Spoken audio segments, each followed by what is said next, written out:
Your dog tilts their head when you talk to them, and you think it's adorable, but they're actually processing your words and trying to decode your emotional state through signals you can't even perceive. Every day, your dog is sending you precise messages about their stress, needs, and emotions through subtle behaviors most owners completely miss. Here are the 10 most misunderstood signals your dog uses to communicate with you. But what about the signals your dog sends when they're feeling overwhelmed that you might dismiss as normal behavior? Stress yawns are slower and more exaggerated than sleepy yawns. When your dog yawns repeatedly while you're putting on their harness or during a training session, they're not tired. They're trying to self-regulate their nervous system and communicate discomfort. It's a self-soothing strategy. And if your dog yawns repeatedly during training, greetings, or handling, pause and reassess. The second signal is lip licking when there's no food in sight. Lip licking when a child approaches is a displacement behavior. The dogs attempt to calm themselves and signal discomfort without confrontation. A quick darting flick of the tongue to the lips or nose is a classic,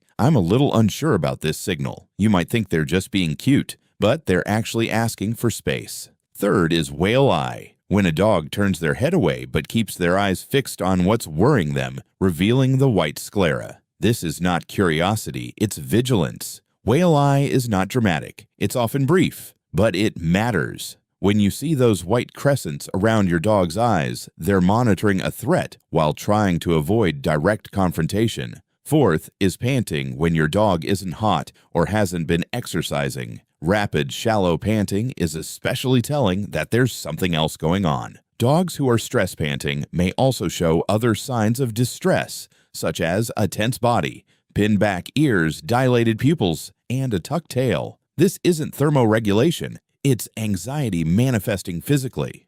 The fifth signal, and this is the one most owners completely miss, is displacement scratching or sudden ground sniffing. If your dog suddenly drops its nose to the ground to sniff intently or starts scratching itself without a clear itch, it might be avoiding a stressful interaction. These behaviors appear normal, but they're actually your dog's way of redirecting nervous energy when they feel trapped in an uncomfortable situation. Have you ever noticed your dog doing that sudden ground sniffing or scratching when meeting new people? Is that something you've seen but never really thought about? Drop your answer in the comments below. Now let's look at the signals your dog sends when they're actually trying to show you affection, not stress.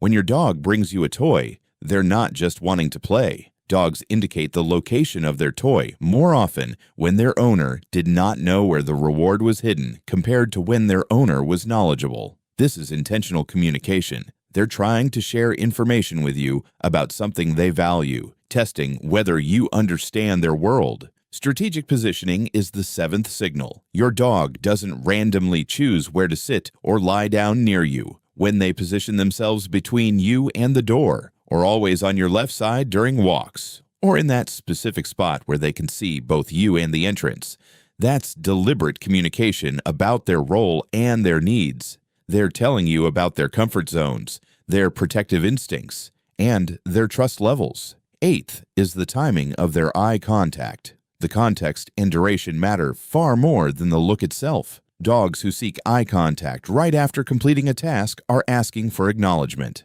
Dogs who make brief eye contact before approaching something new are checking in for permission. In canine communication, steady eye contact often represents dominance or a challenge rather than honesty and engagement, as humans might assume. The key is reading the context and duration.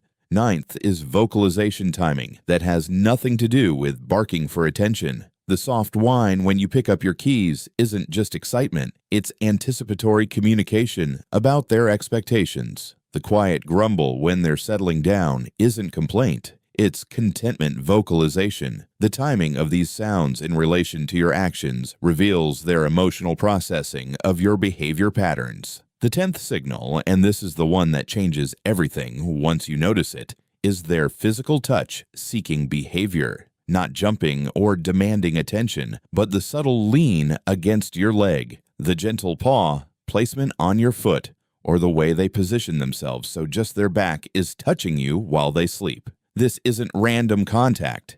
It's your dog actively choosing to maintain connection while respecting boundaries, Communique.